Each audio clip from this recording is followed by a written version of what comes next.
বিভিন্ন ধরনের উপকারে আসবে, ঠিক আছে? তো এই সুপারি গাছ আপনার কিন্তু একটু যদি খোলামেলা যদি জায়গা হয় তাহলে কিন্তু এই সকল সুপারি গাছ লাগাতে কিন্তু আপনার ভালো হবে, হ্যাঁ?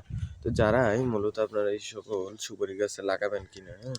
তারা একটু চেষ্টা করবেন গিয়ে আপনার মানে ভালো জাতের কিংবা হাইব্রিড জাতের সুপারি গাছ লাগানোর চেষ্টা করবেন, ঠিক আছে? তো সুপারি ব্যবসায়ীও কিন্তু অনেক আছে, মানে সুপারি গাছ লাগিয়ে তারা ব্যবসা করছে। তো একে বলে এই সুপারি ব্যবসায়ী, ঠিক আছে? তো এই সুপারি যে হাইব্রিড মানে এই যে এই সুপারি গাছগুলো এগুলো কিন্তু আপনার হাইব্রিড গাছ কিংবা দেশি গাছগুলো আপনি কিন্তু যে কোনো নার্সারিতে পাবেন, হ্যাঁ? তো হাইব্রিড গাছগুলো কিন্তু আপনি কোনো হাট বাজারে পাবেন না, কিন্তু দেশি গাছগুলো হাট বাজারে পাবেন, ঠিক আছে? কিংবা আপনি সেগুলো নিজেও বাচ্চা দিতে পারেন কিংবা হাইব্রিড গাছ থেকে একদম পাকা সুপারিগুলো এনে সেগুলো চারা বানাতে পারেন, ঠিক আছে? তো যার যা ইচ্ছা, ঠিক আছে?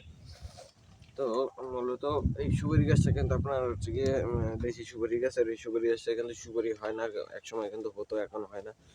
এখন হয় না কারণ এইটার গোড়ায়, ঠিক আছে, মানে এই সুপারি গাছটার গোড়ায় আপনার উলিতে ধরেছিল, ঠিক আছে, মানে এক সাইড দিয়ে কিভাবে যেন পচে গিয়েছে, ঠিক আছে, মানে একটু ছিদ্র ছিল, ওই ছিদ্র দিয়ে পানি যেতে যেতে সেখান থেকে পচে গিয়ে এখন উলিতে খেয়ে ফেলে একদম অর্ধেক প্রায় নাই করে ফেলেছে এতটুকু জায়গা, ঠিক আছে? তো মানে অর্ধেকের উপরে এই গাছটা কিন্তু এখনো জীবন্ত রয়েছে, ঠিক আছে? তো এই সকল গাছ যদি আপনারা যদি কেউ যদি কাটতে চান তাহলে কিন্তু আপনার সেক্ষেত্রে কিন্তু আপনার কুড়োল লাগবে, ঠিক আছে? মানে এই গাছটা কাটতে আপনার কুড়োল লাগবে, না হলে কিন্তু আপনি এই গাছটা কিন্তু কাটতে পারবেন না, মানে এই সকল গাছ আপনি কাটতে পারবেন না।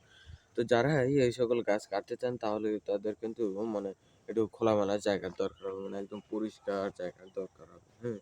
তো মানে এই যে এখন মানে কিন্তু সকাল মানে অনেক কিন্তু রৌদ্র এখন পর্যন্ত ওঠে না, কারণ 2-3 দিন ধরে 3-4 দিন ধরে আপনার একটু মেঘলা কাটা রৌদ্র, ঠিক আছে? মানে সকাল দেখা যায় যে 11টা কিংবা 12টার সময় আপনার রৌদ্র পড়ে, হুম? তো মানে প্রচণ্ড ঠান্ডা লাগে, ঠিক আছে, মানে শরীরে। উম, তো আপনারা যারা এই সকল গাছ লাগানোর চেষ্টা করবেন তারা একটু খোলামেলা জায়গা দেখে তারপরে এই সকল গাছ লাগাবেন, না হলে কিন্তু আপনারা এই গাছ লাগিয়ে বেশি একটা ভালো লাভবান হতে পারবেন না, ঠিক আছে? তো আপনার এই গাছটা হচ্ছে কি আপনার দেশি সুপারি গাছ, ঠিক আছে? তো হাইব্রিড জাতের সুপারি গাছও আছে, তো হাইব্রিড জাতের সুপারি গাছগুলো দেখতেও একটু আবার একটু অন্য রকমের, ঠিক আছে?